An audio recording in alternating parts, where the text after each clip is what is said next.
Most people barely ever experience communication. And note I say experience communication because you're always communicating.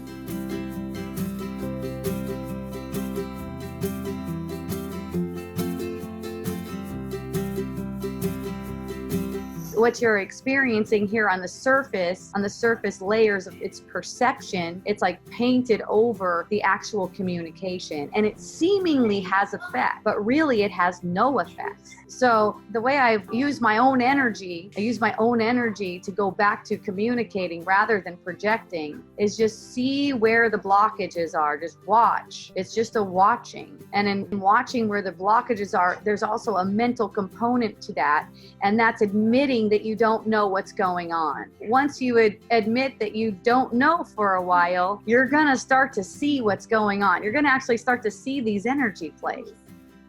You're gonna be able to actually see them like what's painted above reality, over reality, covering it up. You start to see how these emotional plays play out. And when you see them as these emotional plays, they're not threatening. They're like non-threatening to you.